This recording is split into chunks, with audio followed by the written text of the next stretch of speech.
Assalamualaikum warahmatullahi wabarakatuh. Kami dari kelompok 5 akan mempresentasikan hasil diskusi kami dalam praktikum pertama mengenai pengenalan jaringan komputer. Sebelum itu, perkenalkan nama saya Nur Intan Ayunisa. Saya dari Universitas Sains Al-Quran Jawa Tengah di Wonosobo. Dan keempat rekan teman saya yang nantinya akan memperkenalkan dirinya mereka masing-masing. Di dalam pengenalan jaringan komputer ini terdapat 10 submateri. Nah, yang akan saya jelaskan adalah sejarah jaringan komputer dan definisinya. Berbicara mengenai sejarah nih, teman-teman. Berarti kita mengulang masa lalu. Nah, perlu kalian ketahui, ternyata jaringan komputer ini sudah diciptakan 70 tahun yang lalu. Wow, berarti ketika saya lahir sudah ada jaringan komputer nih. Namun belum efektif dan seefisien sekarang. Nah, pada tahun 1940-an, batch processing. Nah, ditemukanlah batch processing. Nah, batch processing ini ditemukan di Amerika, tepatnya di Harvard University Laboratorium Bell. Pada saat itu, Profesor Aiken memimpin suatu penelitian mengenai pengembangan dari komputer model pertama. Nah, pada saat itu, penggunaan komputer ini ingin dimaksimalkan agar bisa digunakan secara bersamaan dan dapat mengerjakan banyak proses tanpa perlu membuang waktu. Maka dari itu muncullah implementasi program yang diberi nama batch processing atau proses beruntun, di mana komputer bisa mengerjakan banyak program dalam sekali waktu atau satu waktu. Selanjutnya, pada tahun 1950-an mulai dikembangkan proses TSS atau Time Sharing System, di mana penggunaan dan juga pengembangan dari sebuah sistem komputer menjadi berkembang dan juga membesar. Pada era ini ditandai dengan perkembangan apa yang kita sebut dengan superkomputer. Dengan adanya penciptaan dan pengembangan dari superkomputer ini, maka hal ini mempengaruhi tuntutan dari perusahaan di mana sebuah komputer harus bisa melayani dan juga menjalankan program di beberapa terminal. Karena adanya tuntutan inilah maka diciptakan sebuah sistem yang dikenal dengan TSS atau Time Sharing System. Sistem ini merupakan sistem pertama yang benar-benar mengimplementasikan dan juga menjadi cikal bakal network atau jaringan yang kita kenal saat ini.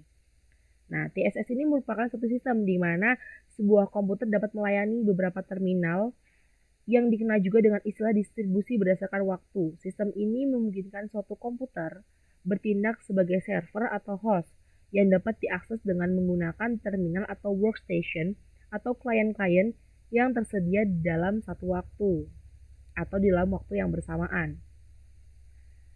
Selanjutnya, pada tahun 1970-an, nah di sini ada distribution processing atau pengembangan dari TSS itu sendiri. Konsep sistem jaringan komputer ini dibuat karena beban pekerjaan yang mampu ditanggung oleh sebuah komputer menjadi lebih banyak, sedangkan komponen dan harga dari sebuah komputer itu sangatlah mahal. Karena itu, suatu data yang terdapat di dalam host atau server dibagi-bagi secara paralel dengan host lainnya. Nah, penggunaan sistem ini memungkinkan lebih dari 2 host dalam masing-masing tugasnya, di mana masing-masing host atau server mampu melayani banyak terminal atau klien. Dengan adanya proses ini, maka sudah pasti kemampuan dari sebuah host ataupun server dalam pengolahan data dan melayani station dari atau terminal menjadi lebih optimal karena dapat menghandle banyak sekali terminal dalam satu waktu atau waktu yang bersamaan. Kemudian di tahun 1972 ada terobosan baru nih, yaitu surat elektronik dan ARPANET. Surat elektronik yang kita kenal dengan email. Nah, kita tahu ya bahwa ketika kita kirim email itu sangat efektif dan efisien, sekali klik langsung banyak. Nah, apa sih ARPANET? ARPANET itu adalah Advanced Research Project Agency Network, di mana jaringan sambungan paket jangkauan luas pertama dengan kontrol terdistribusi dan jaringan pertama yang menerapkan paket protokol TCP atau IP. Kedua teknologi tersebut menjadi fondasi teknis dari internet. Di dalam 1970-an juga muncullah kelahiran dari internet atau jaringan internasional, international network. Nah, international network ini ditemukan oleh dua orang yang dengan nama Fitton Cerf dan juga Bob Kahn. Ya, kedua orang tersebut adalah yang membuat sebuah gagasan besar yang sebenarnya menjadi cikal bakal dari tercipta internet atau international network.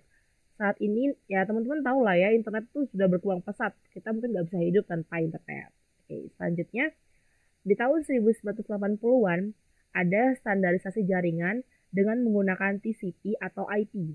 Dengan berkembangnya teknologi komputer dan juga maraknya penciptaan komputer baru hingga era 80-an, maka saat itu kebutuhan akan jaringan antar komputer menjadi semakin banyak dan semakin diminati. Karena itu dibuatlah suatu protokol resmi mengenai jaringan internet.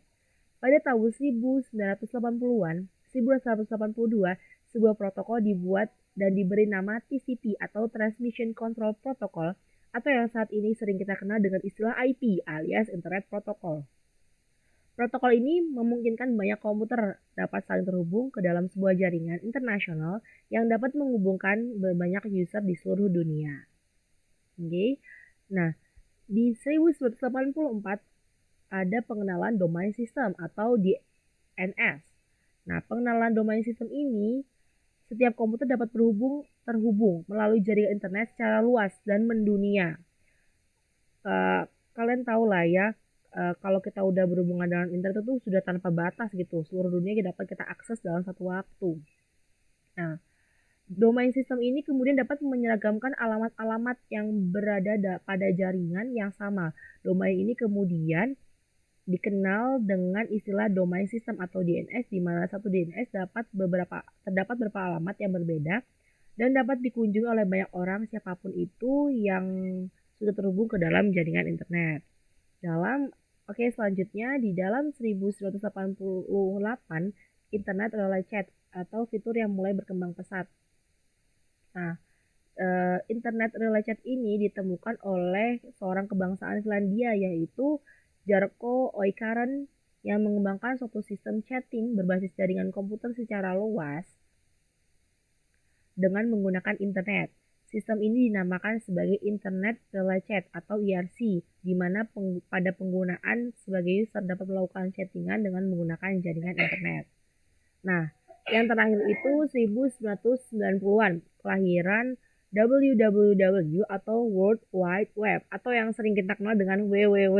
Nah, hal ini kemudian menjadi semakin luar biasa ketika pada era tahun 1990 seorang bernama Tim Berners-Lee mulai mengembangkan dan juga merancang suatu program penyunting dan juga program yang dapat melihat isi dari internet yang kita kenal hingga saat ini dengan nama www atau World Wide Web atau www. Pengembangan dari www ini sangat memungkinkan antar komputer agar dapat melakukan penjelajahan dan memberikan akses bagi sesama komputer dalam bentuk suatu jaringan. Penggunaan www yang semakin berkembang pesat tidak berhenti sampai saat itu saja. Sebuah jaringan komputer sudah menjadi lebih pesat lagi. Penggunaan www dalam jaringan internet membuat pengguna komputer yang saling terhubung antar jaringan menjadi lebih dari 1 juta komputer pada tahun 1992. 2 tahun kemudian, alamat website yang terdaftar dalam berbagai domain yang tersedia di dalam jaringan internet sudah berada pada angka lebih dari 3.000 situs. Wow, berarti semua orang itu masuk dalam situs dengan sangat mudah semenjak ditemukannya World Wide Web ini ya teman-teman. Pada tahun ini pula kita sudah mulai bisa berbelanja dengan menggunakan alamat website yang kita kenal dengan e-commerce. Wah, berarti yang menemukan www ini sangat menguntungkan sekali ya bagi kita. Oke, mungkin itu aja yang bisa saya jelaskan mengenai sejarah jaringan komputer. Selanjutnya ada definisi dari jaringan komputer itu sendiri. Nah, kita udah berbicara panjang nih mengenai sejarah jaringan komputer tadi ya. Nah, apa sih jaringan komputer itu? Jaringan komputer adalah 2 atau lebih perangkat komputer yang saling terhubung atau terkoneksi antar satu dengan yang lain dan digunakan untuk berbagai sumber data. Setiap titik akhir dalam suatu jaringan memiliki tanda pengenal yang biasa disebut dengan alamat IP atau alamat Media Access Control. Endpoint dapat mencakup server, komputer, telepon, dan perangkat keras atau hardware. Jaringan yang lain, jaringan komputer atau JARCOM dapat dibuat dengan menggunakan gabungan dari teknologi kabel dan wireless. Jaringan dapat bersifat private atau public Dalam penggunaan jaringan private, biasanya memerlukan akses user untuk memasukkan kredensial berupa kata sandi yang dimasukkan secara manual oleh administrator atau diperoleh langsung oleh pengguna untuk penggunaan jaringan publik seperti internet yang tidak membatasi satu akses. Itu saja yang dapat saya jelaskan. Dilanjutkan oleh rekan saya yang lain.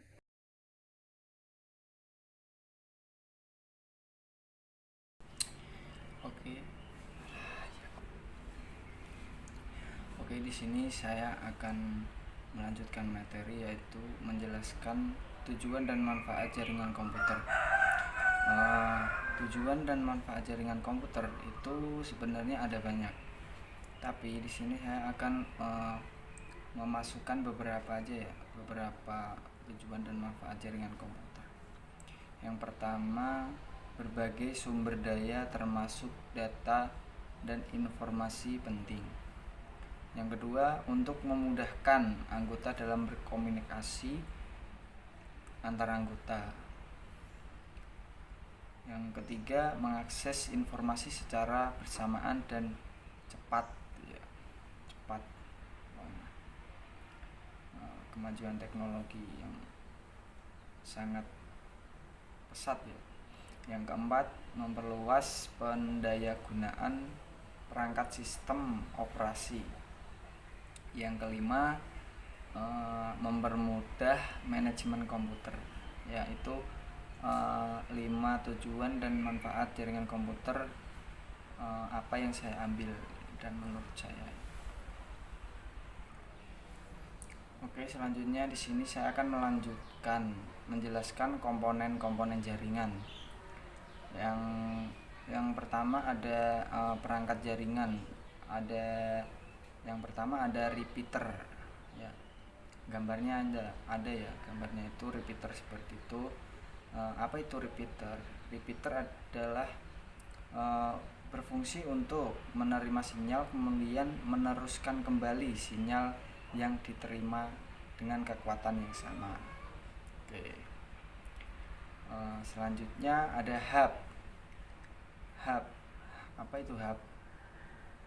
Hub berfungsi sama dengan repeater, namun hanya hub terdiri dari beberapa port, sehingga hub disebut juga multi port repeater. Oke.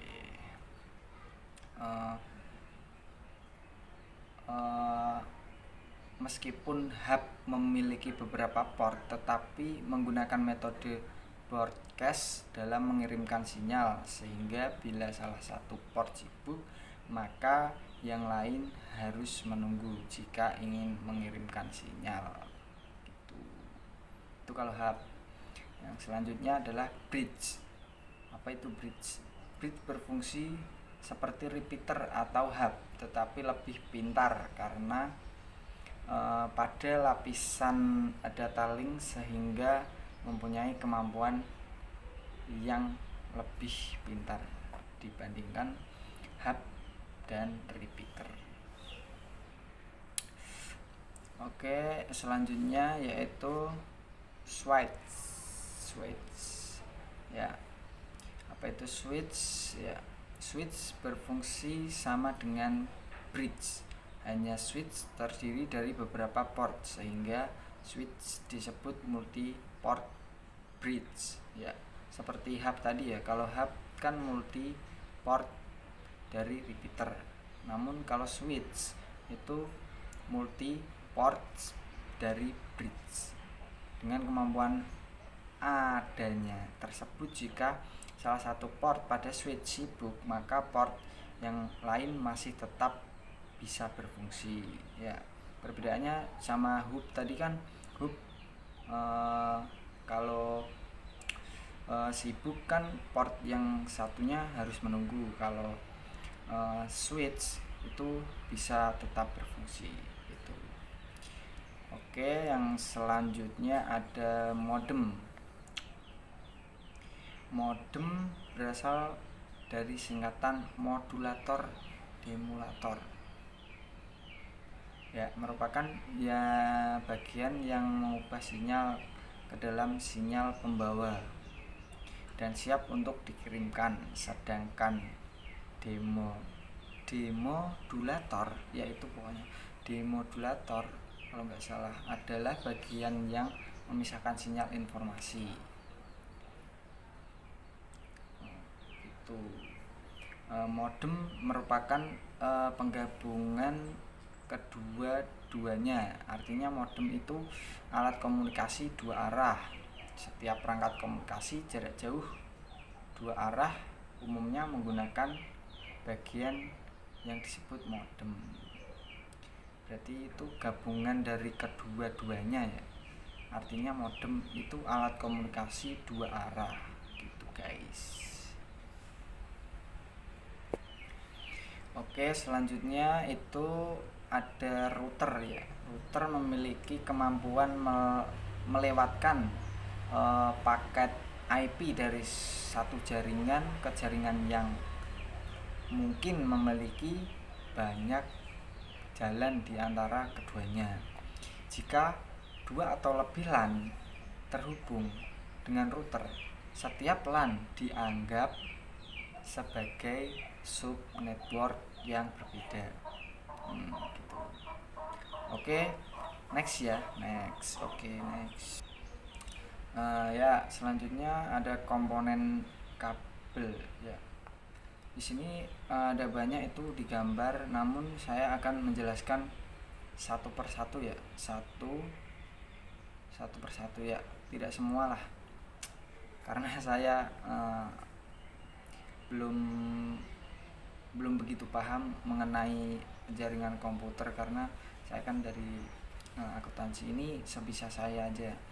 Ini saya akan menjelaskan tentang kabel strike, merupakan jenis kabel yang memiliki cara pemasangan yang sama antara ujung satu dengan ujung lainnya. Fungsinya itu digunakan untuk pemasangan device yang berbeda. Oke, yang kedua ada RJ45. Ini adalah kabel konektor yang kebanyakan memiliki fungsi sebagai konektor topologi jaringan komputer atau LAN dan topologi jaringan lainnya. Itu kalau RJ45 berfungsi sebagai konektor pada topologi jaringan. Yang ketiga ada DB25. Saya akan menjelaskan DB25 itu adalah salah satu jenis soket pada personal komputer untuk berkomunikasi dengan peralatan luar seperti printer model lama ya. Ya, tahu kan printer model lama itu contohnya itu DB25 itu kayak printer zaman dulu itu. Oke, yang keempat ada kabel rollover. Ya, ini jenis kabel modem 0. Modem 0 yang digunakan untuk menghubungkan terminal komputer ke port konsol router, dan kabel rollover ini biasanya datar untuk membantu membedakan dari jenis kabel jaringan lainnya ya. Berarti kabel rollover ini berbentuk datar ya, jadi terlihat bisa dibedakan mana jenis kabel rollover dan jenis kabel lainnya gitu. Oke, terima kasih. Oke.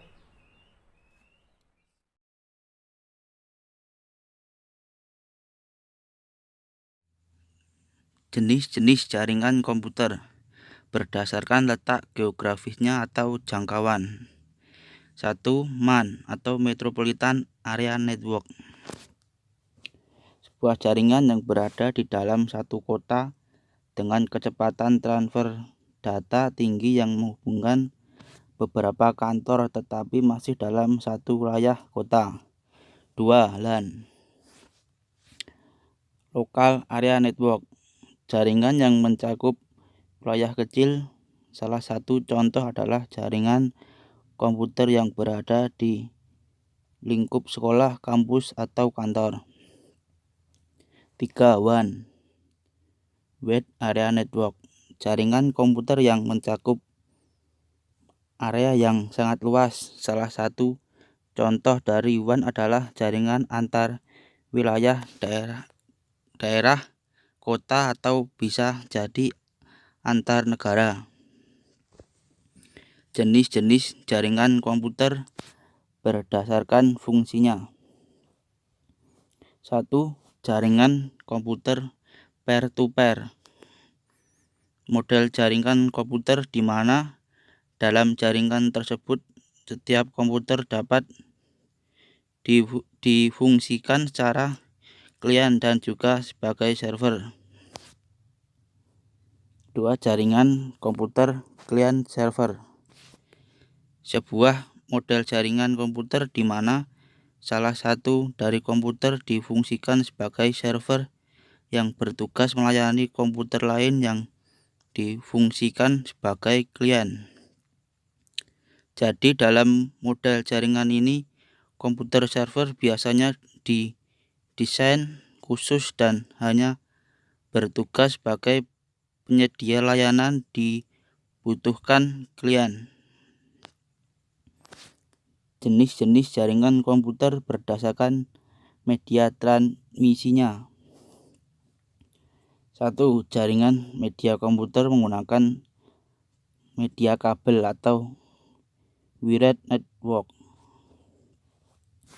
Jaringan komputer satu ini biasanya menggunakan media kabel sebagai media transmisi. Ada jenis jaringan ini disebut juga dengan jenis jaringan menggunakan media transmisi terpadu atau guided transmission media. Beberapa kabel yang bisa digunakan untuk membuat model jaringan seperti ini diantara kabel koaksial, kabel TP atau STP dan UTP, serta kabel fiber optik. 2. Jaringan komputer tanpa menggunakan kabel atau nirkabel. Jaringan komputer ini menggunakan sistem gelombang sebagai media transmisinya. Jenis jaringan ini disebut sebagai jenis jaringan yang menggunakan media transmisi tidak terpadu atau unguided transmission media. Beberapa contoh media yang bisa digunakan antara lain gelombang mikro, satelit, dan sinar inframerah. Jenis-jenis jaringan komputer berdasarkan distribusi sumber transmisi datanya. 1. Jaringan komputer terpusat atau host-based network. Jaringan ini biasanya terdiri dari komputer klien dan server, di mana salah satu komputer klien yang berfungsi sebagai perantara untuk dapat mengakses sumber informasi atau data yang berasal dari komputer server. Yang kedua, jaringan komputer terdistribusi atau distributed network. Jenis jaringan yang satu ini merupakan perpaduan antara beberapa jaringan terpusat sehingga terdapat beberapa komputer server yang saling berhubungan dengan klien dan membentuk sistem jaringan tertentu.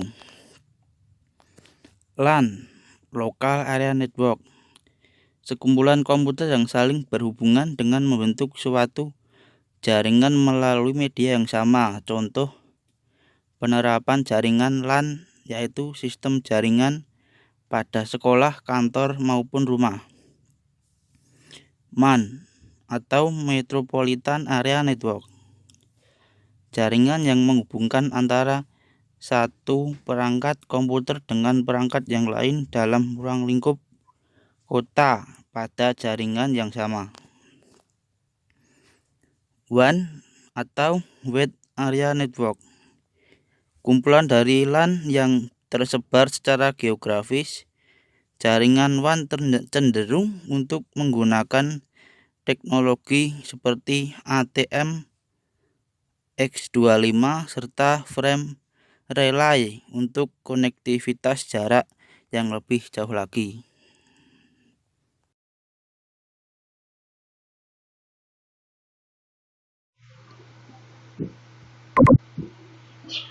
OSI layer atau Open System Interconnection adalah model referensi yang mana tercipta dalam bentuk kerangka konseptual.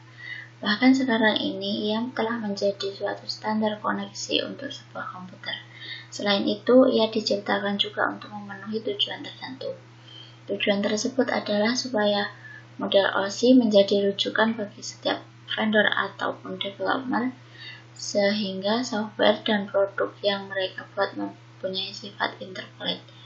Hal itu berarti pengguna tak harus melakukan upaya khusus dan mereka bisa melakukan kerjasama dengan sistem ataupun produk. Daftar isi OSI layer.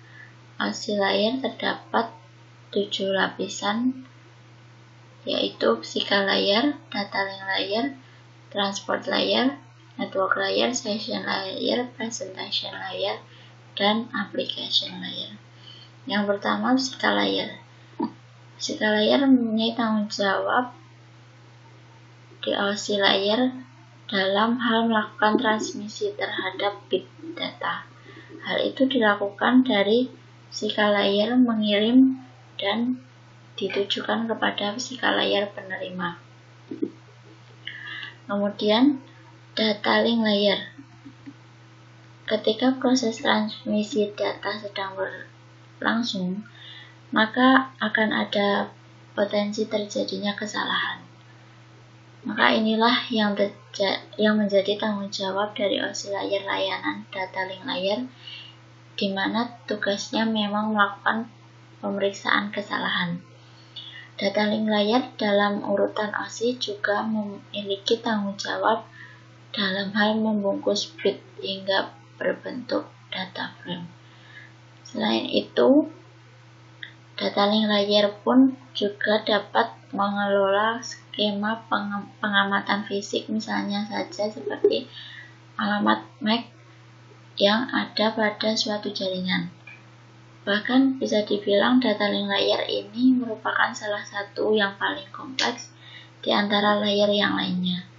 Hal ini yang menjadi alasan terbaginya data link layer menjadi 2 sublayer, yaitu MAC atau Media Access Control dan LLC, Logical Link Control. Tugas MAC sendiri tak lain adalah mengendalikan perangkat dari suatu jaringan yang mendapat akses ke medium dan juga izin ketika melakukan data transmisi layer. Sedangkan LLC bertugas mengidentifikasi kemudian membungkus protokol network layer dan juga melakukan kontrol terhadap pemeriksaan kesalahan. Yang ketiga, ada network layer. Di antara 7 OSI layer yang ada, network layer memiliki tugas dalam mengidentifikasi alamat IP atau internet protokol. Hal ini membuat setiap komputer akhirnya dapat terhubung dengan satu jaringan. Bahkan tak hanya itu, network layer juga berfungsi untuk melakukan proses routing serta membuat header pada paket-paket data yang ada. Kemudian yang keempat ada transport layer. Untuk mengirim pesan antara 2 atau lebih host yang ada dalam jaringan, maka ini adalah tanggung jawab dari transport layer. Selain itu, ia juga menangani adanya pemecahan serta penggabungan pesan, kemudian juga melakukan kontrol untuk kendala jalur koneksi yang sudah diberikan. Yang kelima ada session layer. Tanggung jawab dari session layer adalah mengendalikan sesi kondisi dialog dan juga mengelola, bahkan dapat pula memutuskan koneksi dari komputer. Agar bisa membentuk sesi komunikasi, maka digunakanlah sirkuit virtual yang mana dibuat oleh lapisan OSI bernama transport layer. Kemudian yang keenam ada presentation layer. merupakan definisi terhadap sintaks yang dipakai oleh host jaringan dalam berkomunikasi, merupakan tugas dari presentation layer ini. OSI layer nomor 6 ini juga bertanggung jawab melakukan enkripsi dan juga deskripsi informasi serta data hingga kemudian bisa dipakai di lapisan aplikasi. Kemudian yang terakhir ada application layer. Berbicara tentang penyedia interface antara protokol jaringan pada aplikasi yang sebelumnya sudah ada di komputer, maka ini merupakan tugas application layer.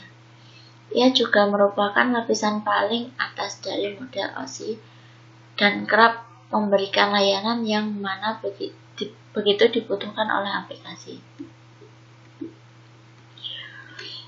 Kemudian cara kerja OSI layer. Di sini, cara kerja OSI layer bisa dibilang sangatlah panjang dan cukup rumit. Ambillah contoh ketika Anda hendak mengirim sebuah email ke komputer lain. Tahapnya adalah application layer mengirim ke data komputer lain. Kemudian presentation layer melakukan konversi email menjadi format jaringan. Session layer membentuk sesi perjalanan data sampai proses pengiriman selesai dilaksanakan. Transport layer mengirim pemecah data dan dikumpulkan lagi di transport layer penerima. Kemudian network layer membutuhkan sebuah alamat dan menuntun data sampai ke tujuan. Data link layer kemudian membentuk data menjadi frame dan juga alamat fisik. Lalu di physical layer, data akan dikirim lewat medium jaringan ke lapisan transport penerima. Setelahnya alur berbalik dari physical layer ke application layer pada komputer penerima. TCP atau IP layer, transmisi kontrol protokol atau internet protokol, merupakan standar komunikasi data yang digunakan untuk proses tukar-menukar data dari satu komputer ke komputer lain pada jaringan internet. Karena berupa kumpulan protokol atau protokol suite, maka protokol ini tidaklah mampu berdiri sendiri. TCP atau IP merupakan yang paling banyak dipakai pada saat ini. Data tersebut diimplementasikan dalam bentuk software atau perangkat lunak pada sistem operasi. Istilah yang diberikan pada perangkat lunak tersebut yaitu TCP atau IP stack. Fungsi TCP/IP pada komunikasi internet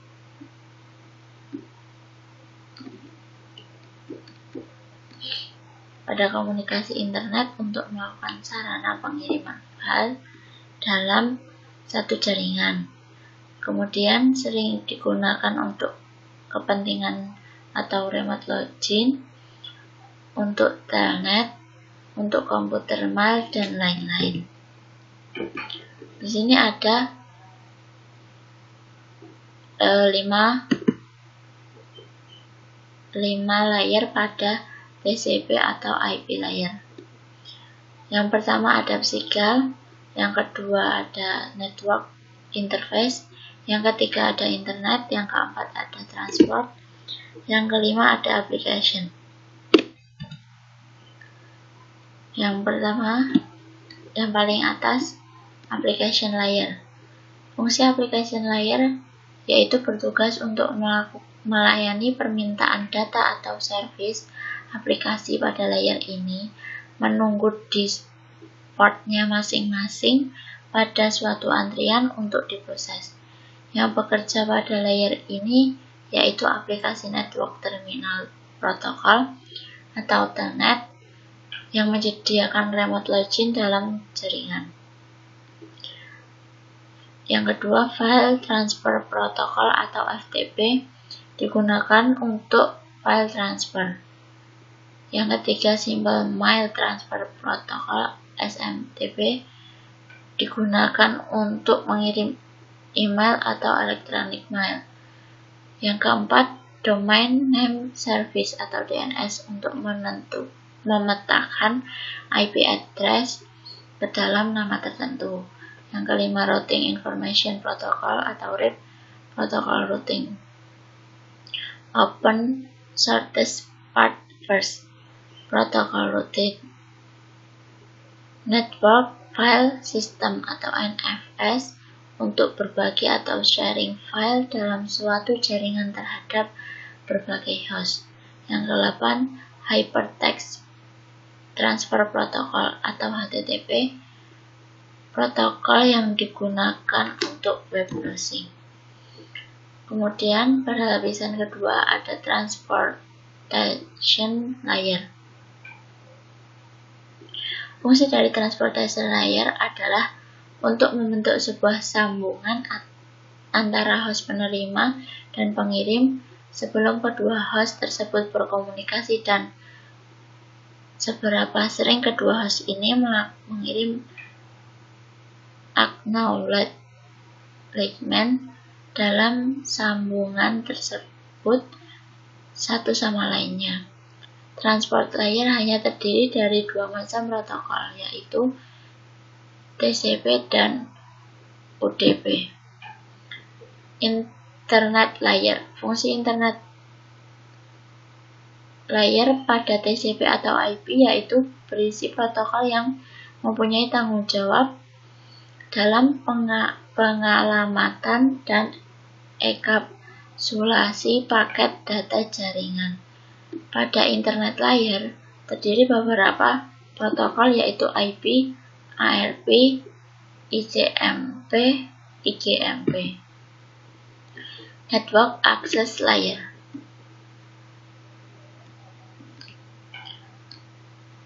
adalah gabungan dari network, data link, dan physical layer. Fungsi network access layer yaitu menyediakan media bagi sistem untuk mengirim data ke device lain yang terkoneksi secara langsung. Dengan kata lain, mendefinisikan protokol-protokol dan hardware-hardware yang digunakan dalam pengiriman data. Dalam layer ini, terdapat protokol-protokol seperti Frame Relay, PPP pada WAN, Ethernet pada LAN. Yang kemudian, pada lapisan terakhir, ada physical layer. Fungsi physical layer pada TCP atau IP yaitu mendefinisikan karakteristik yang dibutuhkan hardware untuk membawa sinyal data transmisi pada layer ini, mendefinisikan hal-hal seperti nomor dan lokasi pin, interface, serta level tegangan. Kemudian cara kerja layer TCP atau IP adalah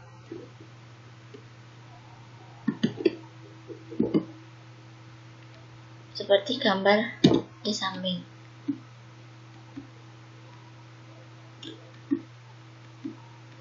Yang pertama, application, transport, internet, kemudian network access, yang kemudian pada penerima dia akan mengulangi proses dari network, internet, transport, kemudian baru application.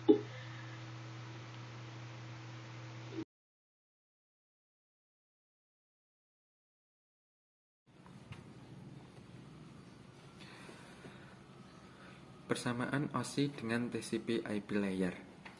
Yang pertama, masing-masing model menggunakan layer dalam menjelaskan proses komunikasi data. Yang kedua, masing-masing sama-sama memiliki application layer meskipun terdapat perbedaan fungsi untuk layer tersebut.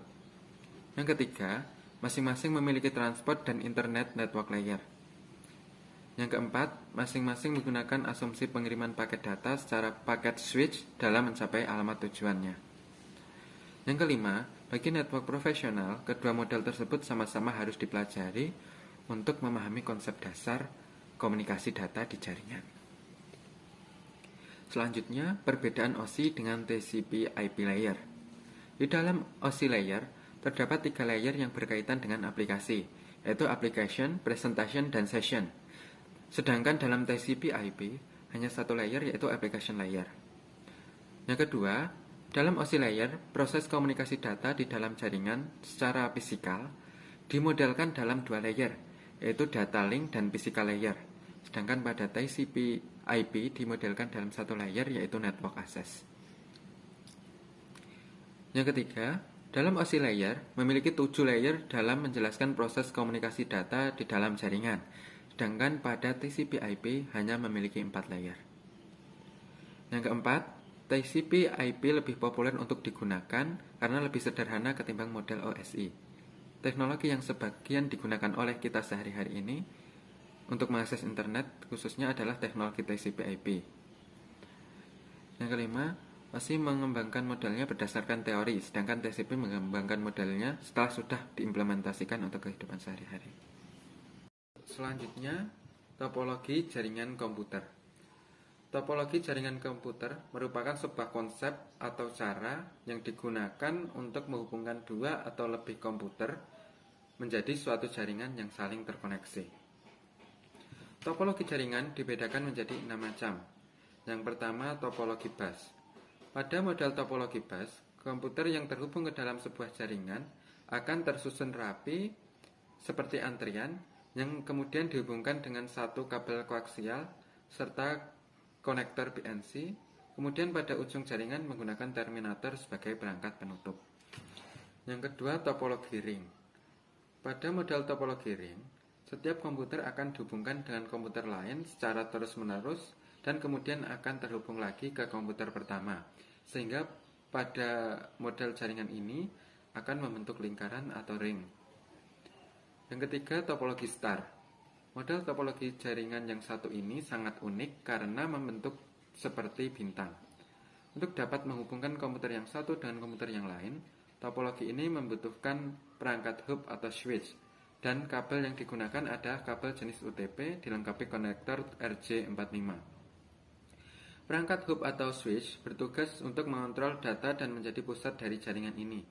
Jadi apabila ada pengiriman data dari komputer 1 menuju komputer 2, maka hub atau switch yang menentukan IP komputer mana yang akan dituju tanpa melewati komputer lainnya. Yang keempat, topologi mesh. Pada topologi mesh, untuk menghubungkan komputer satu dengan yang lainnya dapat menggunakan kabel tunggal. Jadi dalam proses pengiriman data dari komputer satu ke komputer lain akan dapat langsung mencapai komputer yang dituju tanpa melewati komputer lain ataupun melewati switch atau hub. Yang kelima yaitu topologi pohon. Topologi ini adalah gabungan dari beberapa topologi star yang dihubungkan dengan topologi bus. Jadi setiap topologi star akan terhubung ke topologi star lainnya dengan menggunakan topologi bus. Topologi ini biasanya mempunyai beberapa tingkatan jaringan, dan jaringan yang mempunyai posisi tingkat lebih tinggi dapat mengontrol jaringan yang mempunyai posisi lebih rendah tingkatannya. Topologi yang keenam yaitu topologi hybrid. Topologi hybrid merupakan topologi gabungan antara beberapa topologi yang berbeda. Pada saat 2 atau lebih topologi yang berbeda terhubung satu sama lain, saat itulah gabungan topologi tersebut membentuk topologi hybrid. Sekian yang dapat kami sampaikan. Banyak kesalahan dalam penyampaian, kami mohon maaf yang sebesar-besarnya. Terima kasih atas perhatiannya. Wassalamualaikum warahmatullahi wabarakatuh.